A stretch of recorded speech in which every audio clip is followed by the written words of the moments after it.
That's right, starting us off at number 10, and probably the most obvious one, is the pyramids. Just outside of Cairo in Giza, you will find some of Earth's most amazing and famous pyramids. They were apparently built more than 4,500 years ago and are actually monumental tombs of ancient queens and pharaohs. But how did human beings build these massive structures with limited technology? Answer? Maybe they didn't. Maybe the aliens did. The Great Pyramid is made up of millions of precisely hewn stones, and they weigh at least 2 tons each. This, along with the idea that 3 of the Great Pyramids line up with Orion's belt in the night sky, lead many to believe that the pyramids are actually of alien creation. Now, scientists and historians actually have a pretty good idea of how thousands of human hands could have helped create these magnificent structures, but nothing has been set in stone. So, did the aliens build the pyramids, or did we just not give the ancient Egyptians enough credit? Who knows? In our 9th spot today, we have the tombs. Now, this one is more on the crazier side. The theory comes from the show Ancient Aliens, which is questionable but also really addicting. Anyways, ancient astronaut theorists believe that the ancient Egyptian tombs weren't just built for burial purposes. No, they were actually instructed by the aliens on how to create these tombs. If you look at old texts from back then, they talk about how they received knowledge to build tombs from the gods. Now, it's believed that the gods they worshipped were actually aliens, so there's that. Aliens told them how to build the tombs, but why? Well, they believe that this is because the tombs were a way for the Egyptians to get to the afterlife and reunite with extraterrestrials. Egyptians believed that the tombs were gateways to the afterlife. That's why they put so much time and detail into them, and they were so lavish and intricate. In the end, they would use the tomb to reunite with aliens. In fact, ancient astronaut theorists believe that our physical life is not our only life, but it's actually preparing us for another life after this one that's even greater and with extraterrestrial beings. Coming in at number 8, we have the Abydos hieroglyphics. Now, this is either a sign of time travel, or it's a sign of aliens, or maybe it's even a sign of time-traveling aliens. On an Egyptian temple wall in Abydos, there are hieroglyphics of what appear to be futuristic aircraft, such as a helicopter and a spaceship. This specific piece is dated to be from 3,000 years ago, and I think it's pretty safe to say that there were no aircrafts that were human-made at that point. Dr. Ruth Huber and her husband were the ones to discover these amazing hieroglyphics, and they were shocked that they not only discovered them, but they also discovered them behind a wall panel that they had to break down in order to reveal the entire piece. Now, why was it hidden? Who's hiding it? Is it the aliens, or is it our human government official friends who are doing their best to conceal the secret? All we know for sure is that these markings that are there are 3,000 years old, and no human at that time had access to such vehicles that we know of. Moving on to number 7, we have the Sphinx. So Dewey already talked about how everyone believes about the pyramids being made by aliens. Well, what about the Sphinx?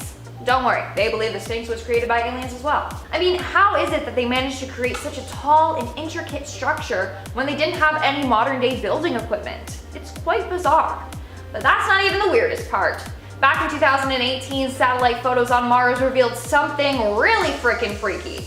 It appeared as if there was a Sphinx similar to the one in Egypt on Mars. That's right, you heard me correctly. The rock formation that was seen in the images eerily resembled the 200-foot tall Sphinx statue. So could it be that aliens built the one on Mars and the one in Egypt?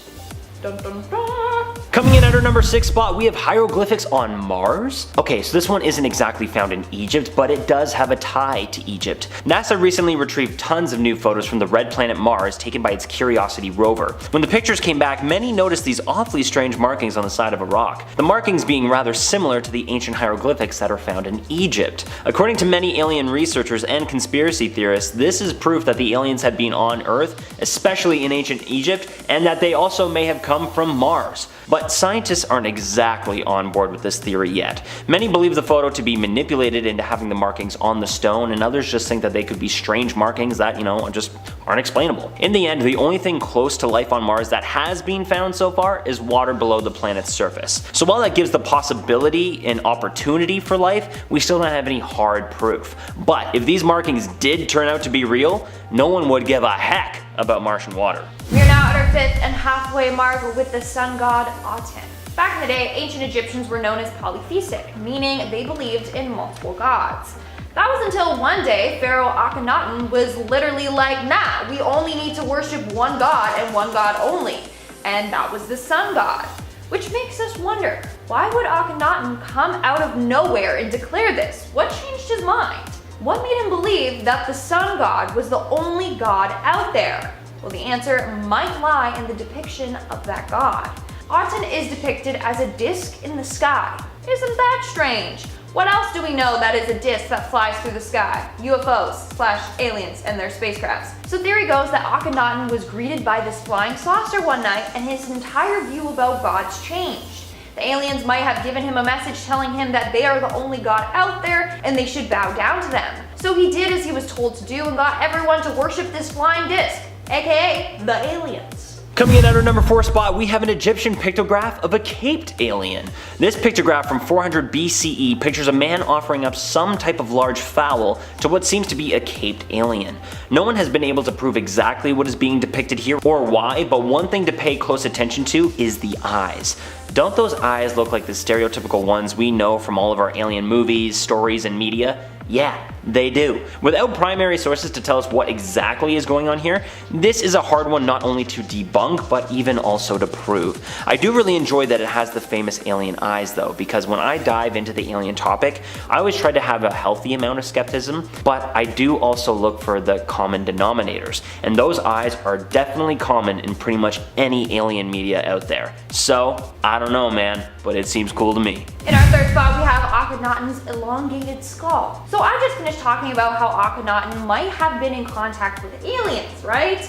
Well, turns out that he might have been an alien himself. People came to this conclusion after looking at depictions of him. So in all of his depictions, he is seen with an elongated face and head, a long neck, small ribs, and a protruding belly. While all the other pharaohs were drawn to look majestic and muscular. Why was he the only one depicted as so? This means that the carvings must have been an accurate representation of what he looked like. So people were like, wow, he has a lot of alien type characteristics, maybe he is one.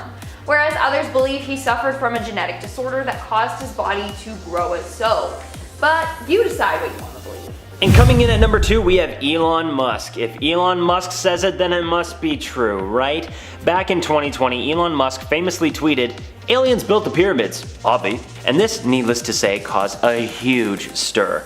Shortly after the tweet was sent out, Egypt's Minister of International Cooperation responded to Musk's tweet with an invitation to actually visit the pyramids and the tombs so that they could prove to him that the ancient Egyptians did indeed build them with no help from our alien friends. Many others went on to reply to Elon Musk's tweet, including Dr. Zahai Hawass and Dr. Sarah Parcak, and I don't think they took it as lighthearted as the minister did. Parcak replied with, "Egyptologist here, Elon, who works on a royal pyramid site.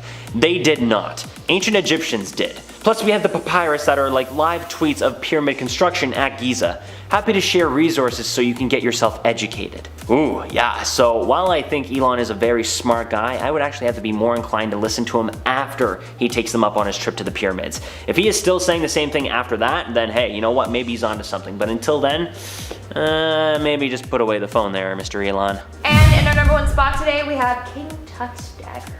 Upon excavating the tomb of King Tut, scientists discovered a long 34-centimeter dagger wrapped up with King Tut. It has since been given the name King Tut's dagger. How original. Now back in the day, they didn't have the capability to study the dagger without damaging it, so it wasn't touched until 1970. When an x-ray was done on the dagger, it was revealed that it was made out of some interesting compounds, primarily nickel and iron. Here's the interesting part. How could it have been composed of iron when his burial predated Egypt's Iron Age by nearly 2,000 years? So that right there is shocking. As a result of the iron and nickel composition, scientists have declared that it was made from extraterrestrial metal. Now, there are 2 theories here. One is that a meteorite crashed down and they used that to make the dagger.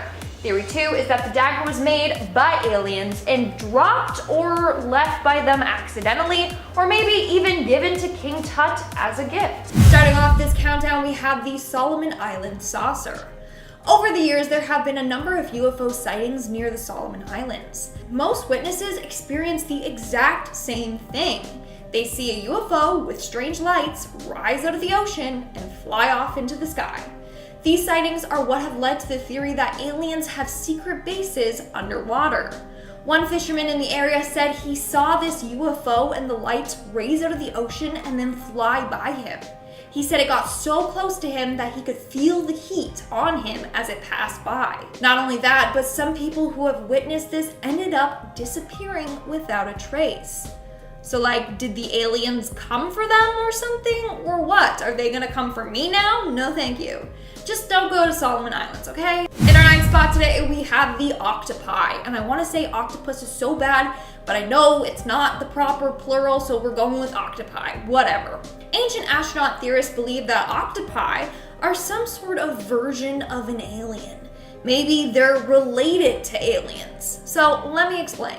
So we all know that back in the day, tons of meteors crashed down on Earth.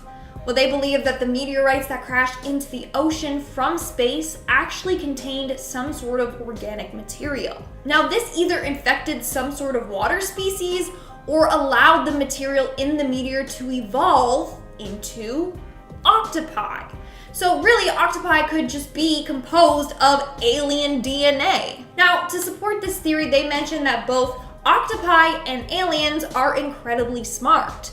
On a number of occasions, octopi have pulled pranks on humans. They also have way different genomes than squids, which they're said to be closely related to. And also, they can change colors. They're just a really weird species. So what do you think? Could octopi be descendants of aliens? Maybe. Coming in at number 8, we have the Yonaguni Monument. Located in the depths of the Dragon's Triangle is this weird underwater formation, which has been given the name the Yonaguni Ruins. It's a bunch of weird structures that no one knows much about. Some say they are remnants of a lost civilization. Others believe they were created by aliens, and that they're part of a secret underwater alien base. Let's explore that theory. For starters, it's kind of odd that this monument is located in the Dragon's Triangle. This area is considered the Pacific's very own Bermuda Triangle. Over the years, a number of ships and planes have disappeared in broad daylight in calm waters in that area. Maybe this underwater monument has something to do with these disappearances. For example, in 1952, the Japanese government sent 31 individuals to go investigate this area. They all disappeared from that area without a trace, and their bodies and the ship were never found. Theory goes that this monument is being used by aliens in some way.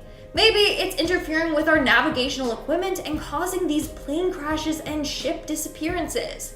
Who knows? Coming in at number 7, we have Ivan Sanderson. In 1970, biologist Ivan Sanderson published a book titled The Invisible Residence. In this book, he talked all about UFOs or USOs, unidentified submerged objects, aka UFOs that have been spotted going into the water or rising up out of it.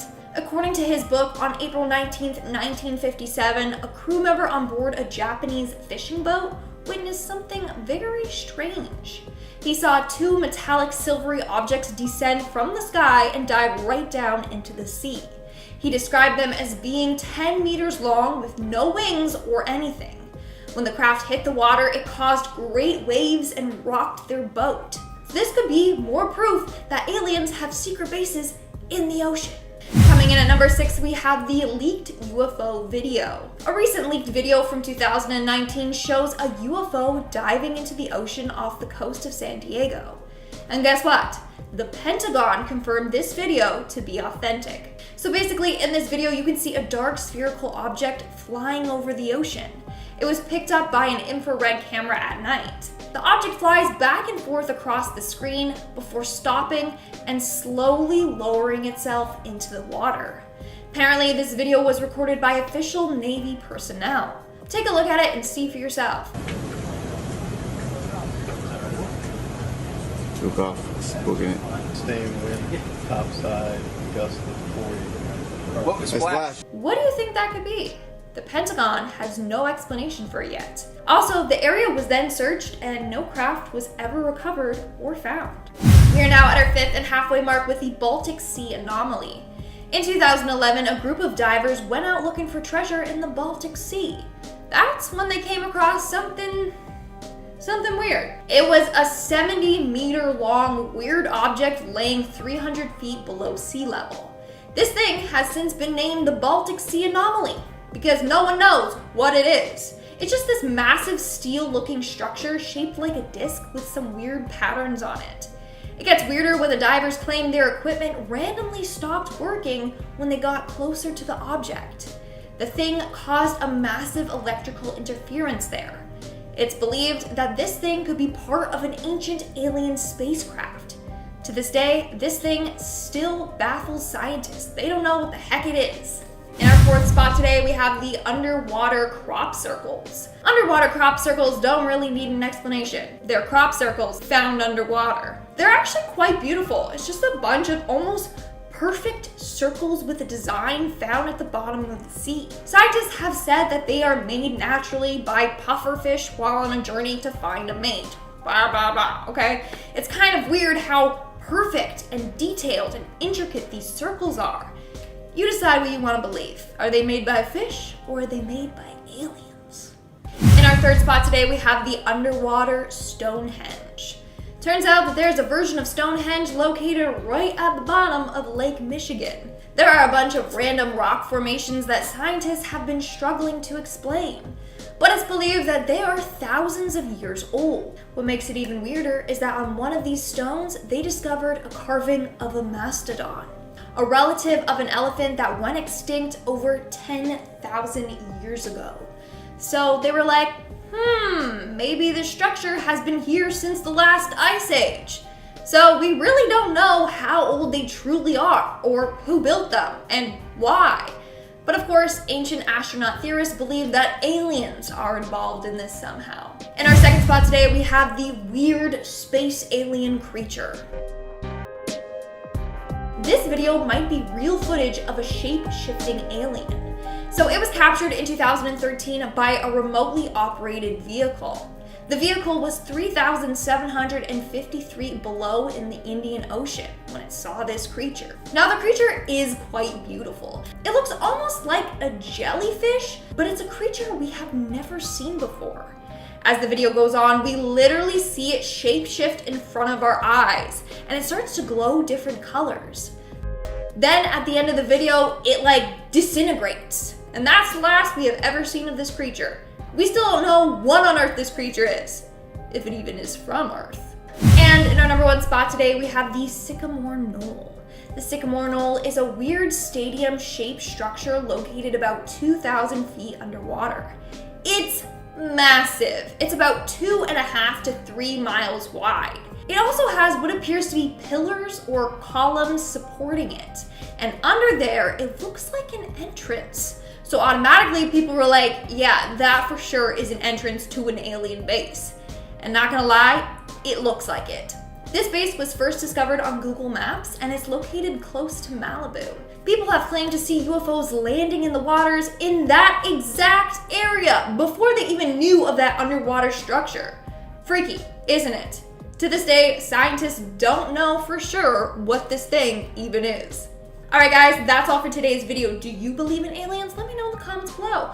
Also, speaking of comments, I'm going to change it up a little and I'm going to be shouting out some comments from my channel Peach. So go on over to Peach and subscribe and comment if you want to be featured in a comment shout out. I'll be shouting out comments from the video Top 10 Dumbest People Who Got Stuck in Weird Places. Don Stewart commented, there was a man I knew who had a huge lawn and at least 30 toilets without exaggerating, as ornaments. Some with flowers, some as is. Okay, what a crappy lawn. No, but seriously, toilets as decoration? Maybe not, maybe not. Daniel Noblog commented, this reminds me of the school desk that's super hard to get out of. The ones in middle school and high school. Anyone know which one? Yes. I've gotten stuck in those on multiple occasions. And my hair gets caught on the thing at the back. It's not pretty. I'm glad that I'm done with school. Jack Altman commented, do you even sleep? Never. I never get sleep. I'm just constantly filming. Starting off this list in our number 10 spot, we have meteorite ALH 84001. In 1984, there was the discovery of a meteorite that had landed in Antarctica. This meteorite was a piece of Martian rock that had been blasted off of the surface of the red planet after some sort of collision, and it wandered the solar system for a cool 15 million years before it came hurtling down to Earth to be discovered by scientists. This is already pretty cool, but what's cooler is that in 1996, NASA scientists scientists announced that they had found what appeared to be fossilized microbes in the rock. Analysis of the rock showed that it contained organic molecules and tiny specks of mineral magnetite, which can sometimes be found in the bacteria here on Earth. It was also said that underneath an electron microscope, the scientists found signs of nanobacteria. This piece of evidence has been quite controversial, with some scientists bringing up alternative to these key pieces of evidence. Some experts have argued that the magnetite wasn't actually similar to those found in Earth bacteria, and that the organic molecules were just contaminants from Earth, which is a fair argument. At the end of the day, we aren't exactly sure if this is proof or not, but the good news is that the Perseverance rover on Mars might finally be able to give us the answers to these questions. In our number 9 spot today, we have Dr. Richard Hoover. For around 2 decades, Dr. Richard Hoover has been studying meteorites that were found in Antarctica, and in 2011 he claimed that he and his team had found evidence of ancient bacteria from colonies that thrived on comets, moons, and other planets. The astrobiologist said that they were able to make this discovery through the use of the most advanced microscanning technology in the entire world. Dr. Hoover sliced open these meteorites and discovered what they called remains of cyanobacteria, also known as blue-green algae. This type of algae is said to have a unique quality and the ability to thrive even in some of the most harshest conditions, which is necessary when talking about surviving the extreme environment some other planets hold, as well as just space in general. Dr. Hoover said that while some of the bacteria he had found was similar to those on Earth, he said that some of the others were completely alien. He said, quote, "Neither I nor other experts who have seen the evidence have any idea what these creatures might be. I do believe these findings indicate that life is not restricted to Earth, but is broadly distributed, even outside our solar system," end quote. In our number 8 spot today, we have a fossil graveyard. In July of this year, in the Cotswold region of the UK beneath a limestone quarry, researchers made a fascinating discovery. Paleontologists uncovered a huge fossil graveyard of squiggly alien-like Jurassic-era creatures. Like, what? These fossils included tens of thousands of these marine invertebrates, and they were all preserved at different stages in their life cycle. Talk about a scientific jackpot. It appeared as though these creatures lived at a time when they were absolutely thriving, until something happened. It isn't clear exactly what this event was, but perhaps it was some sort of mudslide that was triggered by an earthquake, but either way it ended up suffocating and entombing all of these creatures for 167 million years until they could be found by these paleontologists. I know these were clearly Earth creatures and not actually aliens, but these distant relatives of the creatures that currently exist on Earth truly do seem like aliens to us now. In our number 7 spot today, we have a fossil monster. These fossils pertaining to one particular creature have only been found in one spot, and that is in the Mason Creek fossil beds of Illinois. Here they have found the fossils of an animal called Tullamonstrum gregarium, or simply the Tully monster. This animal is said to have lived 300 million years ago in the shallow waters that covered Illinois. What is so unique about these fossils from this creature, other than the fact that it lived 300 million years ago, which is wild, is that attempts at classifying this creature have been highly controversial. Interpretations of this fossil have been likened to mollusks, arthropods, conodonts, worms, and vertebrates. It is super weird that this creature with fossils located in only one place from 300 million years ago is super hard to classify because it has a bunch of different attributes that could be placed in a number of different animal classes. I'm not saying it's an alien, I'm just saying it's a little mysterious. In our number 6 spot today, we have Curiosity. NASA's Curiosity rover is one of the rovers sent to Mars to explore the red planet we want to know so much about. Curiosity has taken photos that have been extremely helpful to the scientists here on Earth, but some of those photos are more intriguing than others when it comes to the search for alien life. One batch of these photos, when looked at by researcher Barry de Gregorio, piqued his interest. He explained that the objects in the photos looked extremely similar to the Ordovician trace fossils he had studied and photographed here on Earth. He went on to ask the question, if not trace fossils, what other geological explanations could NASA come up with? These stick-like features he is talking about were first spotted in black and white photos taken by Curiosity, and they were so interesting that they sent the rover back to take a second look. What do you guys think? Do you think we'll one day find life on Mars, or do you think it is hiding somewhere else in the universe? Let me know down below in the comments. Maybe we'll be the one to find aliens. In our number 5 spot today, we have the Gale Gale crater. The Gale crater on Mars has been the focus of study for a long time, as it is believed that this crater once held water. Many scientists have speculated that this may be a location that did and possibly still could hold a watery environment conducive to life. Over 3,000 photographs taken by NASA's Curiosity rover were examined by a team of 14 experts in astrobiology, astrophysics, biophysics, geobiology, microbiology, algae, fungi, and fossils. This team published a controversial report which stated that they had found proof of life on Mars in these photos. Dr. Rudolf Schlid, who is said to be a Harvard-Smithsonian astrophysicist, wrote, quote, "We discovered Martian formations resembling metazoan fossils and observed hundreds of specimens which closely resemble algae and dimpled lichens attached to mudstones." End quote. The report that this team published has been controversial because of the fact that it was determined from photos rather than actual samples here on Earth, but at the end of the day, any kind of sign and any kind of possibility is rather exciting. Like I mentioned in the first one, hopefully the Perseverance rover will be able to head over to the Gale crater and get a closer look at what is going on down there. Maybe we're closer to finding solid proof of alien life than we once thought. In our number 4 spot today, we have these Canadian fossils. In Kootenay National Park in Canada in 2018, paleontologists discovered something incredible. This discovery was of course a fossil, and it was carapaces that had been molted onto a long-gone ocean floor that once existed here on Earth. These carapaces belong to some sort of species that is entirely new to science. You see where I'm going with this? It is thought that these fossils came from the Cambrian period 540 million years ago. While it is unlikely these creatures were actually aliens, it seems almost alien that these completely unknown creatures once existed on our planet.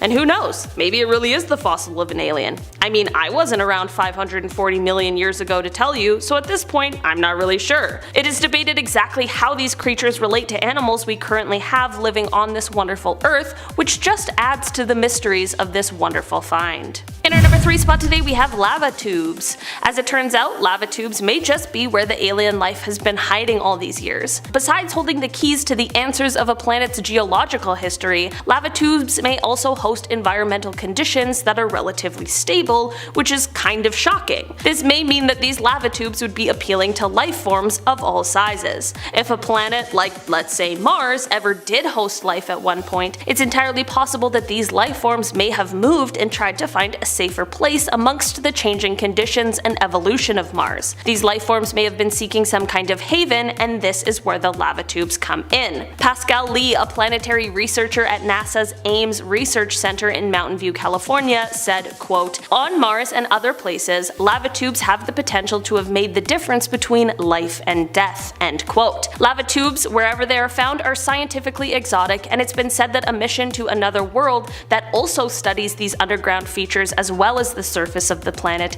is like getting 2 planets for the price of 1. Maybe our issue all along is that we've been searching on the planet when we really should be looking at what's going on inside. In our number 2 spot today, we have the Sri Lanka fossils. In 2012, scientists from the United Kingdom explained that they had found algae-like fossils inside of meteorite fragments that landed in Sri Lanka. Not only could this potentially have been proof of the existence of alien life, but it also could give indications as to how life on this planet formed, as that truly is one of the mysteries we still don't really have answers to. There are a few theories as to how life began, and they include the theory that life spontaneously erupted from inorganic molecules somehow, that life came here on a comet or an asteroid, or that some sort of alien civilization directly sent an asteroid here that contained life. Although this last one is the least likely, it's the one I'm most hoping for. Anyway, this fossil discovery may be holding the keys to this mystery we've long awaited the answers to. In our number 1 spot today, we have the Australia fossils. 3.5 billion years ago, Earth wasn't exactly a great place to live. That is no shade to the beautiful planet we call home, it was just a different time. There were a lot of volcanic eruptions, not a lot of oxygen,